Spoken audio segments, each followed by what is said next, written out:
hello. Yeah, I know this is a bit of a different setup than usual, but you know what? I kind of fuck with it, so we're keeping it. Hi everyone, I'm Charles, I'm a weeb, and it's been a long time since I made a video about an anime. It's been about a month, actually. First off, I want to thank everyone for the fantastic reception of the April video. It's been a minute since I checked views, but it's over 200 views at this point, which is absolutely remarkable. I couldn't be any more grateful than I am. Thank you guys so much for that. It was a lot of work. It was the culmination of months of research and about a week's worth of editing to get that video done and dusted, and it kind of came together and got uploaded very last minute, and I'm so thankful that it turned out the way it did. Gotta be one of my favorite things I have ever made, and I'm very happy about that. But it came at the cost of an April video, and I do apologize for that. I know I said I was gonna do monthly stuff, and I do want to do monthly stuff. It's just that kind of sucked all the creative energy out of me, and that's just what it is sometimes, you know. Don't worry, we're back to our monthly scheduled program. Webcomics. What exactly is a webcomic? Well, it's a comic that you read on the web. I know, it's shocking, isn't it? It's not really my kind of thing. I'm gonna be 100% honest with you. I know people who have made them. It's kind of shit, but there are some people who know how to do it and do it good. But like I said, webcomics, not my cup of tea. But this one is a bit different. I don't know why it is, but it just is. And we're gonna talk about it today. You may have noticed, though, at the beginning, if I edited this right and did this right, a disclaimer at the beginning of the video, something about, like, personal opinion or some shit like that. We'll get into that. But I'm really excited about this review because I have something very special later on in the video that I think you guys will like. Anyway, I'm Charles, I'm a weeb, and today we are talking about the webcomic Essence of Life. Let's get into it. So, Essence of Life. What is it about? Well, it's about the essence of life. Basically, it's like a slice of life with a little bit of romance sprinkled in, so like a slice of life. It's a story that has been done so many times before and will be done so many times after. It's just this one person's own take on it, and it's not that bad of a one's own take on this trope of a character and another character dating.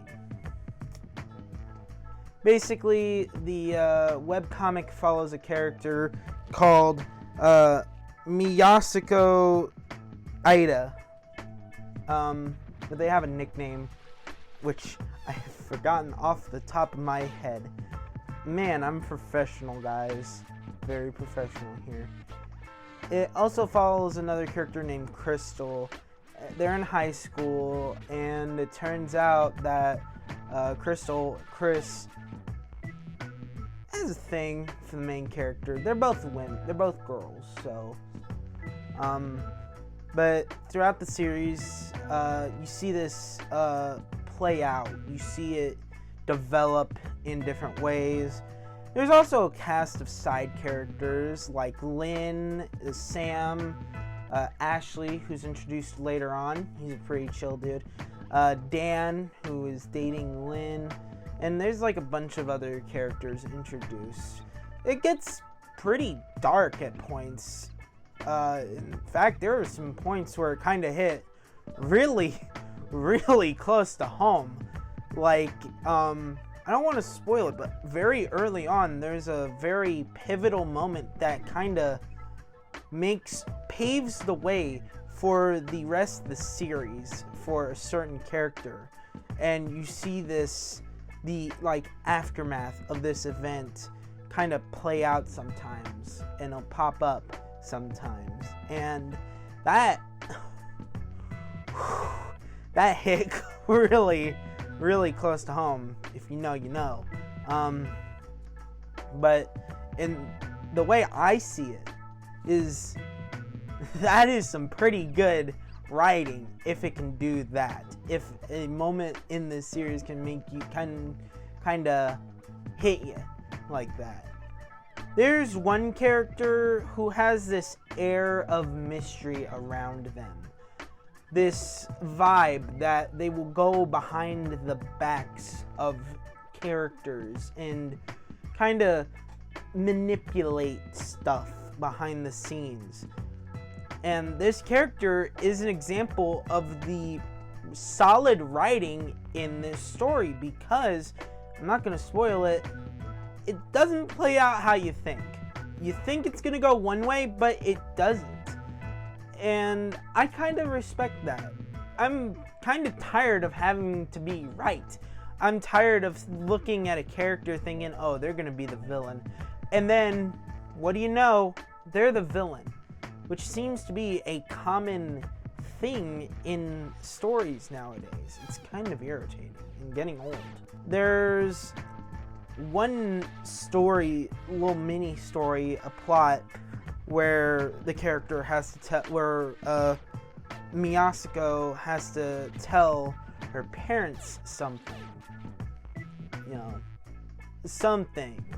And it's hinted at that her dad may not be very supportive of that something, and it goes a different way than you expected. It's actually a common thing in this story for something to go the exact opposite way of what you're expecting, and I love it. I just love that paradigm shift that happens throughout this story on so many levels.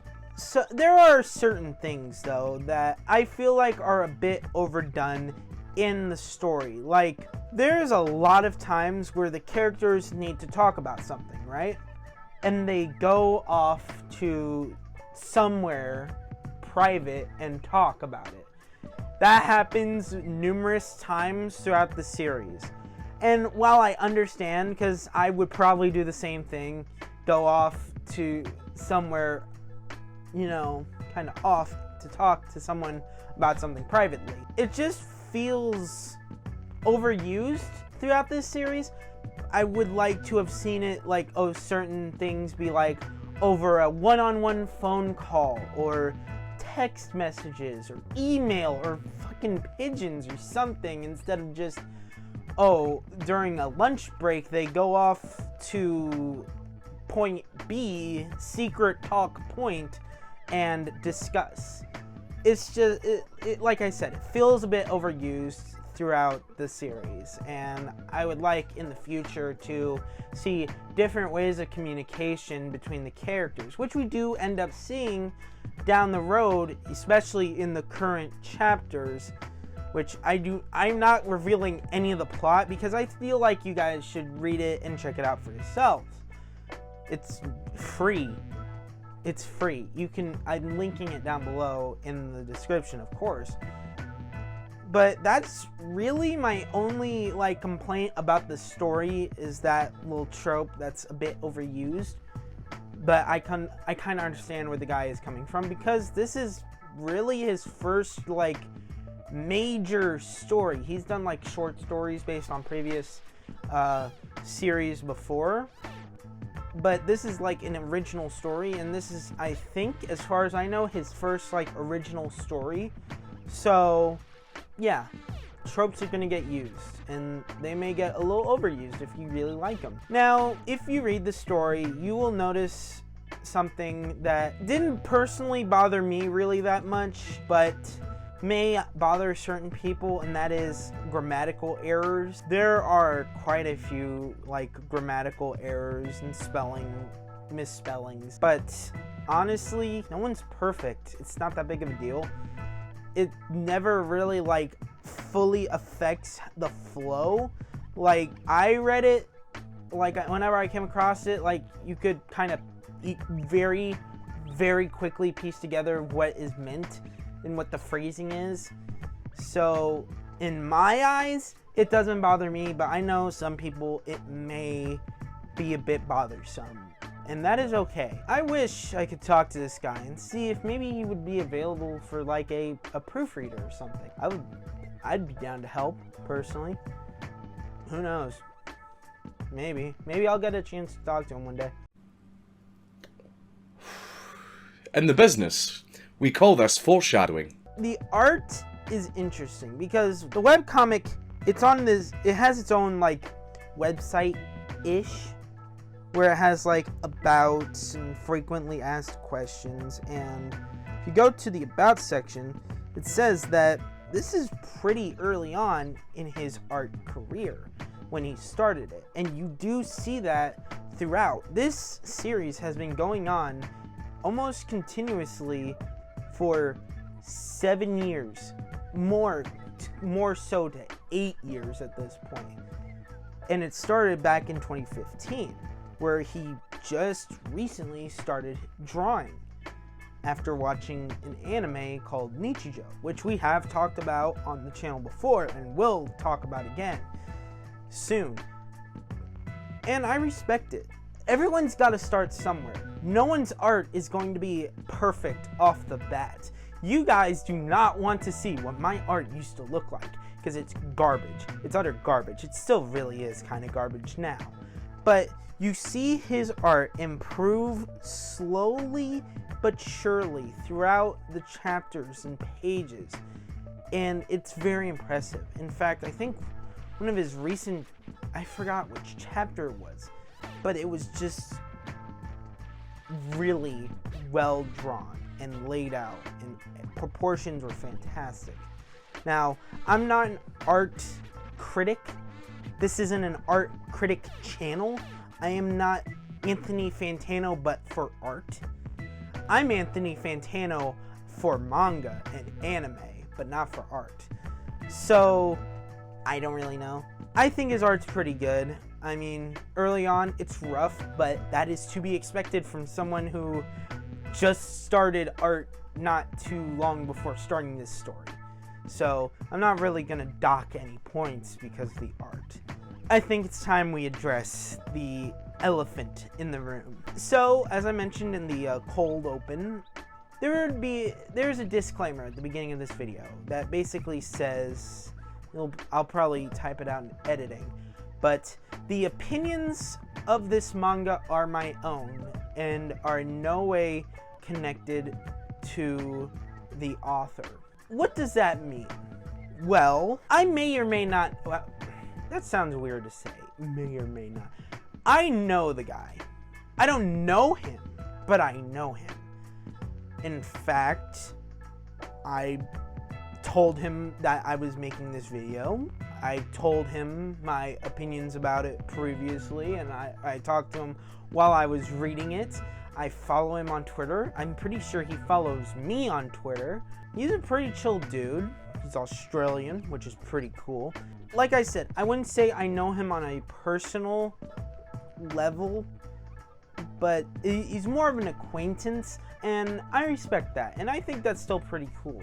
And it also gives me a pretty interesting opportunity with this video.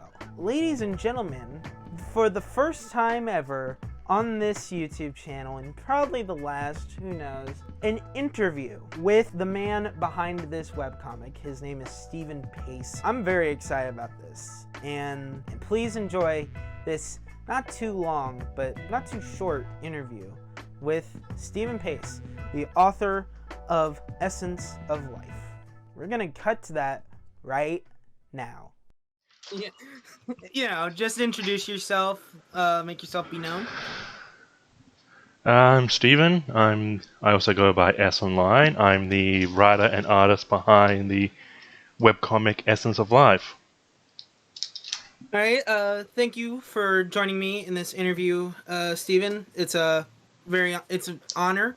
I'm very excited to do this. First time I've ever done anything like this, and I'm looking forward to seeing how it turns out. So, my first question, we're going to dive right on into this.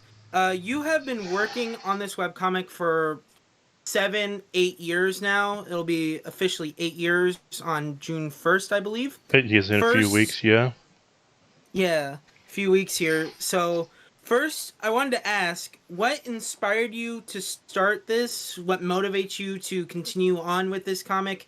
And do you think that you could possibly hit that big double-digit number? I'd actually been wanting to do a story for a while and everything.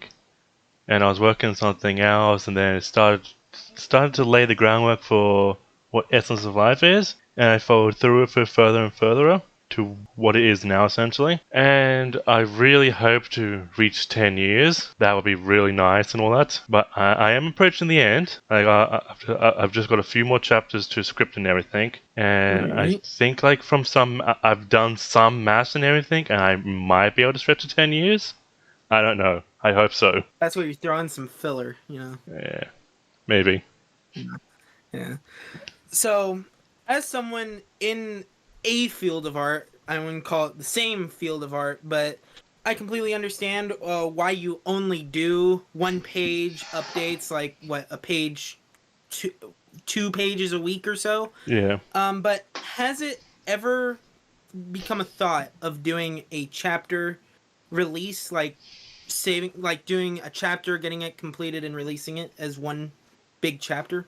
Well, when I first started and everything, that whole chapter all at once or just the long scroll format wasn't as common. It wasn't as big. It was still like the little niche it was and all that. And I didn't want to change like halfway through Essence of Life to completely flip the entire formatting it is. If I ever did another story and everything, I might look into doing that way, but I just kept it as a chapter. Sorry, each update was a page because that's what all the other comics I was reading also did. I see. Now, like, where did the idea of doing like 2 pages a week come from? Was that just evolved over time, where you thought you were? I used to actually do 3 pages a week, which was very early on. which was Monday, Wednesday, Friday. But that started to get a bit too much for me and everything, so I later switched to 2 pages, which is Monday and Thursday. All right. A while back, you mentioned to me that you essentially kind of had the story planned out, and that you still have a certain amount of chapters left until the conclusion. I don't want to get in depth because of possible spoilers or anything, but is that still the case? And if so, have there been any diversions from the original vision of the story? Well, a little bit, yeah, and everything. I actually had like several different things planned than what has happened. I actually planned a whole arc where Misako and Chris actually broke up, but I just never found a way to actually fit it in properly without making it seem like it was forced. So I just cut it. Yeah, that would have been pretty interesting to see, but I guess we kind of got to see a little hint of that in the current arc, somewhat, where Misako is in Japan and Chris is still in Australia. Is that little kind of idea of that? That was always planned. Oh, I did not know that. That was one of the things I always planned. Interesting. I also changed Sam's character a little bit. She was supposed to be a lot more different than what she actually was. Like more someone that was like in the background and everything, and didn't actually get friend to friend, face to face and everything. More just like try to help out from the background and everything. Okay. So kind of like a puppet master kind of character. Yeah, probably. I think some of that is still evident in some of the writing going on. Yeah, you can kind of see that still, and I like it. I like where it's going. I like where her character's direction is going, especially in the new chapters. As for the release bit about chapters left and everything, I believe I've got at least another 7 to 8. I have to double check what one we're currently on. 7 or 8 chapters left. That ain't a lot, but considering how you release, that's a good bunch of content. That doesn't seem like a lot in everything, but then this still is a lot. Yeah.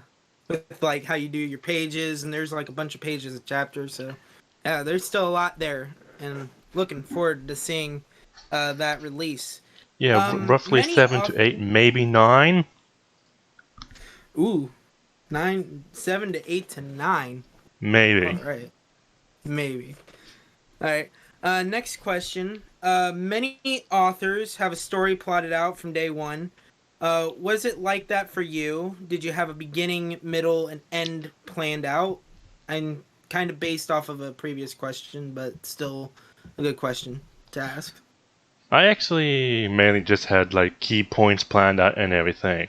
Like the early on with the accident was a key point I had planned.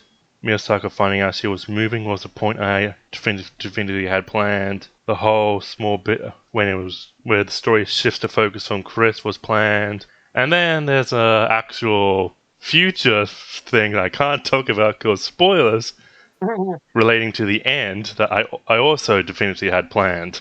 Ooh, mysterious. I can't wait to see how that plays out for sure. That But sounds there's good. also a fun fact with it. The first chapter I read was actually chapter 10, I believe. I had to double check which one it is. Yes, chapter 10 was the first one I read. That was because Essence of Life originally started out as another Nichijou fanfic. And Aww. yeah, the whole chapter 10 was supposed to be the ending for that, and I just really decided on the ending for it, and I was just thinking, this doesn't seem... I can do a lot more with this and everything, so I just decided to take it from a fanfic to an original story. Probably why Makes some of the sense. characters look a bit similar and everything, but...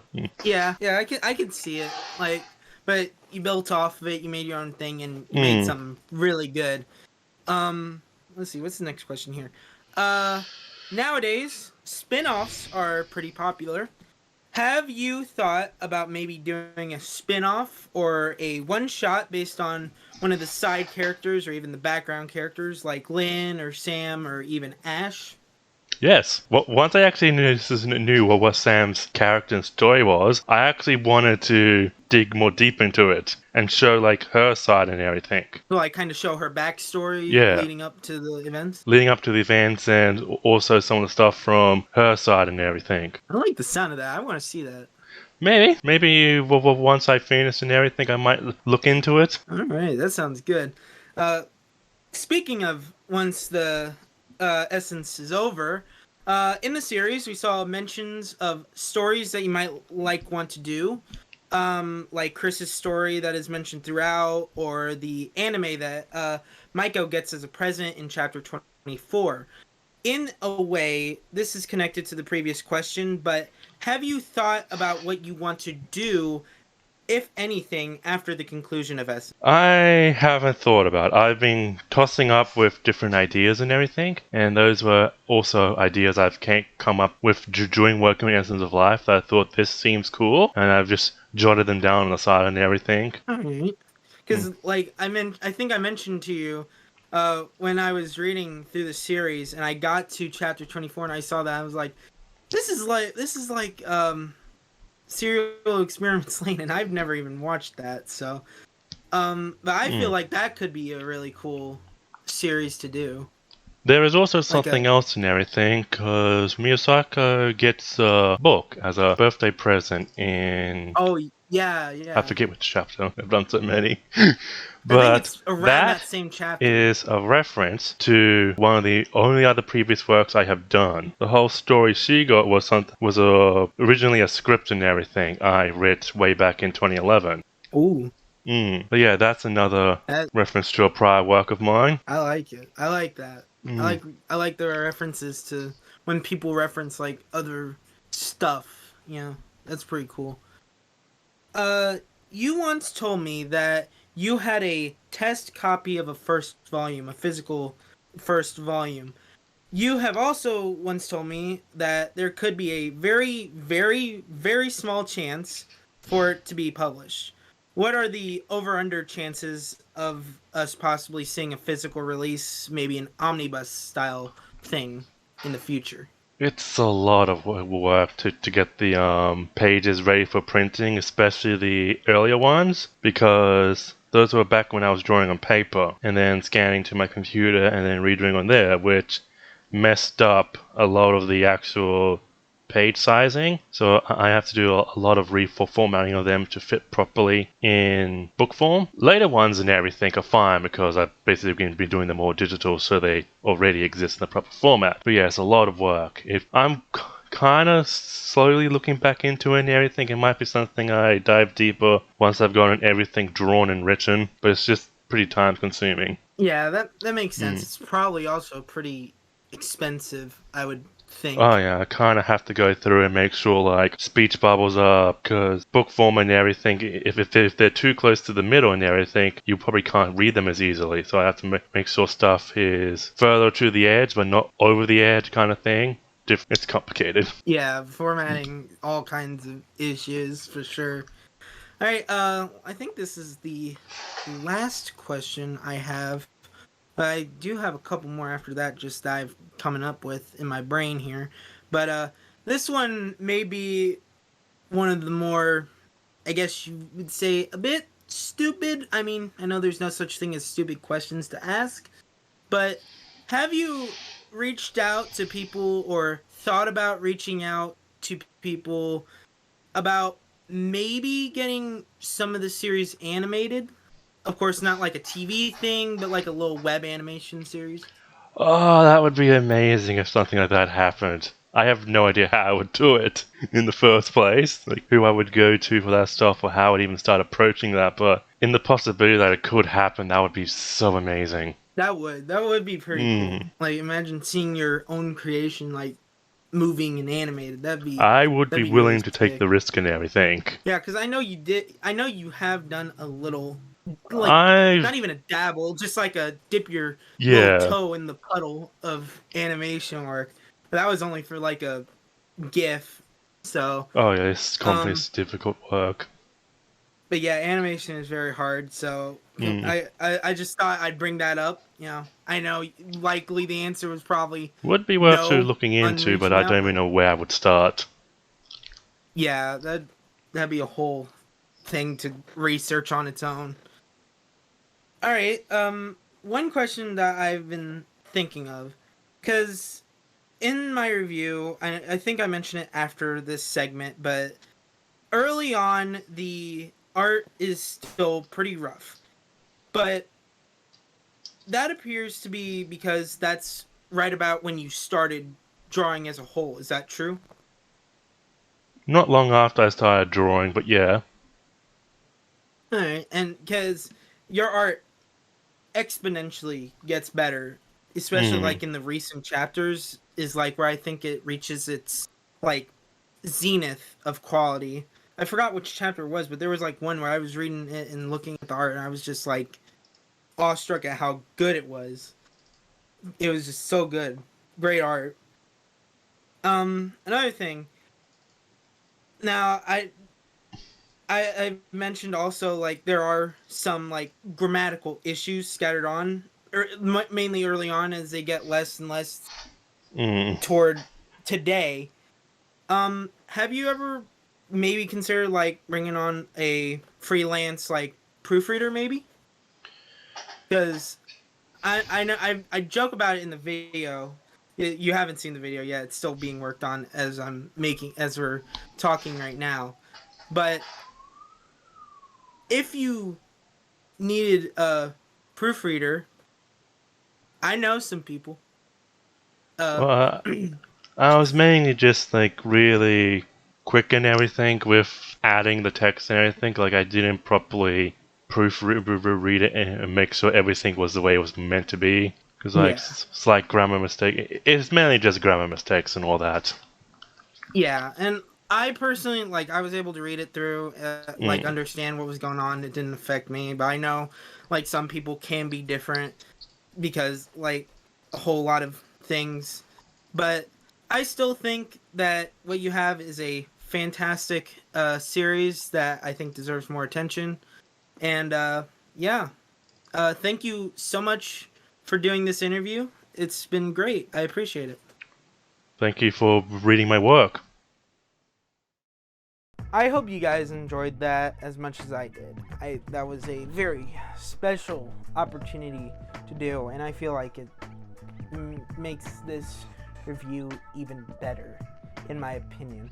Now, he knows I'm not going to be opinionated on this. I'm not going to be biased. He knows that I'm going to be objective. My objective opinion is that this is a pretty solid webcomic. From the very small sample size of webcomics that I have read in the past, this is probably the best, which honestly isn't saying much because, like I said, that pool is more like a small puddle of water on a kitchen floor because you accidentally dropped a quarter-filled cup of water. So now I might have to kind of throw it into the... I don't want to compare it to other manga that I've read because it's different. This one is still publishing, so it won't get a 10 out of 10 rating just for the fact that it is still publishing. Same with the Oshinoko manga volume 1. But I'm not going to give it a terrible rating because I enjoyed it. I thought it was really good for what it is in a webcomic way. And thinking about it, and after sleeping on it several nights and working on this review and getting excited about making this review, I'm thinking a solid 8.5 out of 10 is a good rating for this. Now, is it perfect? No. It does have flaws, as I mentioned throughout the review. But for someone who loves slice of life as I do, I think it's really good. And I think it's almost criminal in a way that it doesn't have the exposure that a lot of these other webcomics do. Like Tower of God, which is, I believe, a webcomic, and I think there are a couple others that, in my eyes, don't look as interesting or as good as this. But then again, that could just be because those feel corporate. Those feel like industry plants. This one is natural. It's homegrown. It is this guy's, dare I say, it is his pride and joy almost. So that kind of makes it feel a bit more special to me. But yeah, an 8.5 is what I'm feeling, and I'm feeling pretty good about that rating. The art's rough early on, but it gets better. There's some grammatical issues. I do think maybe he could look into getting like a proofreader. Like I said, dude. I'm just kidding. Yeah, I'm just kidding. Yeah, just kidding. But yeah, like, those are just, really, those are just, like, personal nitpicks. Other than those, like, it is very good. It's a very good read. It doesn't even take that long to read. Yeah, I just think it's a very unique piece, and I think a lot of people should check it out. It's very good, and I believe it deserves more hype and more eyes on it, because I have a feeling it's only up from here. It's just gonna keep going up. I'm definitely gonna keep an eye on it. I'm definitely gonna finish it out because I want to. And yeah, I'm feeling an 8.5. Thank you guys for watching this one. I know this one is a bit different. As of filming, which I am right now on May 2nd, I have not conducted the interview yet, and hopefully it went good. And hopefully I asked all the right questions, and hopefully he doesn't hate me. But yeah, thank you guys so much for watching this review of Stephen Pacing's Essence of Life. I'm Charles, I'm a weeb, and I will see you next month. Bye-bye.